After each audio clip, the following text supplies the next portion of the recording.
గత 10 ఏళ్లు అధికారంలో ఉన్న బీఆర్ఎస్ తప్పిదాలు ఒక్కొక్కటిగా బయటపడుతున్నాయి. అధికారం అడ్డం పెట్టుకుని కేసీఆర్ ఇష్టానుసారంగా తీసుకున్న నిర్ణయాలే ఇప్పుడు ఆయన మెడకు చుట్టేసుకుంటున్నాయి. కేసీఆర్ హయాంలో 10 ఏళ్ల పాటు చేసుకున్న విద్యుత్ ఒప్పందాలు, ఫ్లాట్ల నిర్మాణంలో తప్పిదాలు బయటపడ్డాయి. వీటిపై justice Madan B Ram Lokur commission విచారణ జరిపి నివేదికను రెడీ చేసింది. రీసెంట్ గా ఈ నివేదికను తెలంగాణ మంత్రివర్గం ఆమోదించింది.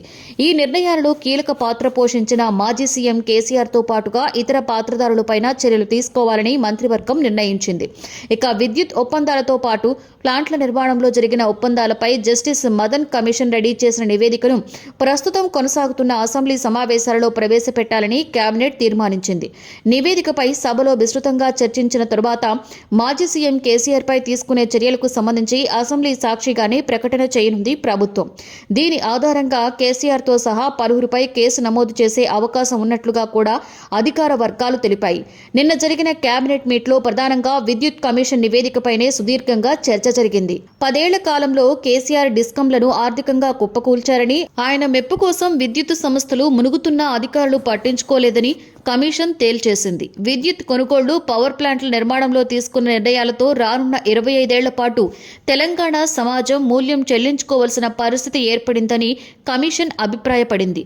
కాలం చెల్లిన టెక్నాలజీతో కట్టిన భద్రాద్రి పవర్ ప్లాంట్ల కారణంగా రానున్న 25 ఏళ్లలో 9,000 కోట్ల దాకా ప్రజలపై భారం పడనుందని అభిప్రాయపడింది. సూపర్ క్రిటికల్ తో పోల్చుకుంటే సబ్ క్రిటికల్ లో ప్లాంట్ల auxiliary consumption, heat rate, maintenance తదితర ఖర్చులు ఏటా 350 కోట్ల వరకు అదనంగా పడతాయని, ప్లాంట్ల జీవితకాలం 25 ఏళ్లకు దాదాపు 9,000 కోట్ల వరకు అదనపు భారం పడుతుందని కేబినెట్ ఆగ్రహాన్ని వ్యక్తం చేసింది.